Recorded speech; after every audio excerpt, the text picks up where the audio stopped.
মধুপুরের মধুতে ভাসছে মধুপুর গোটা বাজার, আর এই মধুর স্বাদ নিতে কে না রাজি। বলছিলাম মধুপুর বাজারে মধুর অর্থাৎ মদের কথা। সন্ধ্যা হলে পূর্ব বাজার থেকে আরম্ভ করে পশ্চিম বাজার পর্যন্ত মধুর গন্ধে বাজার ভরপুর হয়ে ওঠে। আর কেনই বা উঠবে না? থানার একাংশ পুলিশ কনস্টেবল থেকে আরম্ভ করে টিএসআর বাবুরা সন্ধ্যা হলেই ঠোঁটের চুল রঙিন জলপান করে ভিজিয়ে মেতে ওঠে। অথচ বাজার থেকে মাত্র হাতে গোনা কয়েক হাত দূরত্বে রয়েছে মধুপুর থানা। কিন্তু প্রায় 1 থেকে 1.5 বছরের অধিক সময় ধরে সেই বাজারে কোনো দোকানের মধ্যেই হানা দিতে নারাজ মধুপুর থানার পুলিশ। কেন তা নিয়ে প্রশ্ন উঠতে শুরু করেছে। সূত্রে খবর, মধুপুর বাজারে প্রায় দোকানে প্রকাশ্য দিনের বেলা থেকে আরম্ভ করে রাত 12টা পর্যন্ত মদ বিক্রি করে যাচ্ছে একাংশ ব্যবসায়ী, যার ফলে দিনের পর দিন বাজারের পরিবেশ তলানিতে চলে যাচ্ছে। এদিকে বাজার সংঘের সম্পাদক তপন দেবনাথের কাছে জানতে চাইলে তিনি বলেন, ইতিমধ্যে পুলিশকে সে ব্যাপারে অবহিত করা হয়েছে যে হারে নিত্যদিন প্রকাশ দিনের বেলা থেকে রাত পর্যন্ত মদ বিক্রি করে যাচ্ছে একাংশ মদ ব্যাপারী, তাদের বিরুদ্ধে ব্যবস্থা গ্রহণ করার জন্য। জানা যায় মধুপুর বাজারে পশ্চিম অংশে থেকে আরম্ভ করে মাছ বাজার পর্যন্ত প্রায় দোকানের মধ্যেই মদ বিক্রি করে যাচ্ছে প্রকাশ্য খোলাভাবে। এদিকে একাংশ টিএসআর কিংবা পুলিশ কনস্টেবল সন্ধ্যা হলেই সে মদ পান করে তাদের কর্তব্য পালনের কথা ভুলেই যায়। আর যার ফলে গত কয়েক মাস পূর্বে কয়েক দফায় মধুপুর বাজারে চুরি ঘটনা সংঘটিত হয়েছিল। বাজারের একাংশ ব্যবসায়ীরা চুরি ঘটনা সংঘটিত হওয়ার পরে নিঃস্ব হয়ে পড়ে, কিন্তু আজ পর্যন্ত থানাবাবুরা একটি চুরি ঘটনা কিনারা করতে পারেনি। অথচ কাগজে কলমে পুলিশ কর্তব্য পালন করে যাচ্ছে।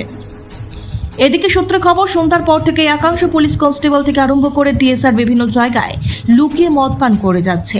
তাছাড়া একাংশ ব্যবসায়ীকে হাত করে তাদের দোকানে বসে সেই মদ আরাম আয়েশে পান করে যাচ্ছে।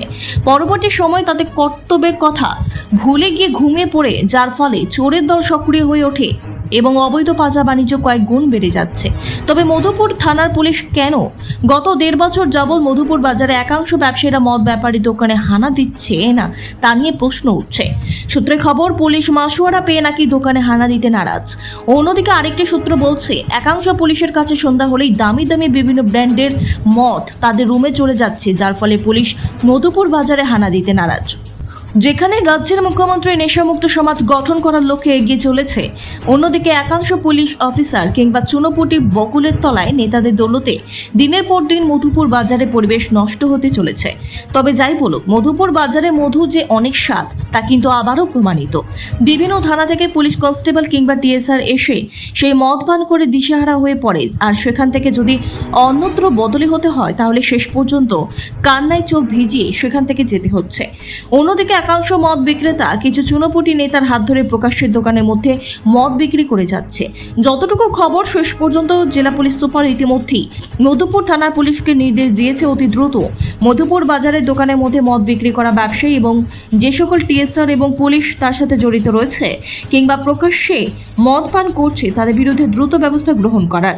এখন দেখার বিষয়, মধুপুর থানার পুলিশ যারা মধুপুর বাজারের প্রকাশ্যে দোকানের মধ্যে রেখে মদ বিক্রি করছে কিংবা দোকানের আশপাশ এলাকায় আসর জমাচ্ছে, পাশাপাশি পরিবেশ নষ্ট করছে, তাদের বিরুদ্ধে কি ভূমিকা গ্রহণ করে। Bureau report, news Tripura 24। আপনি কি খুঁজছেন বিশুদ্ধ পানীয় জল?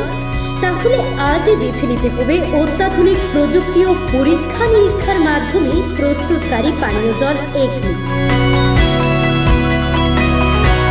বিশুদ্ধ জলে সুস্থ জীবনের মূল চাকাঠি। Acme packaged drinking water.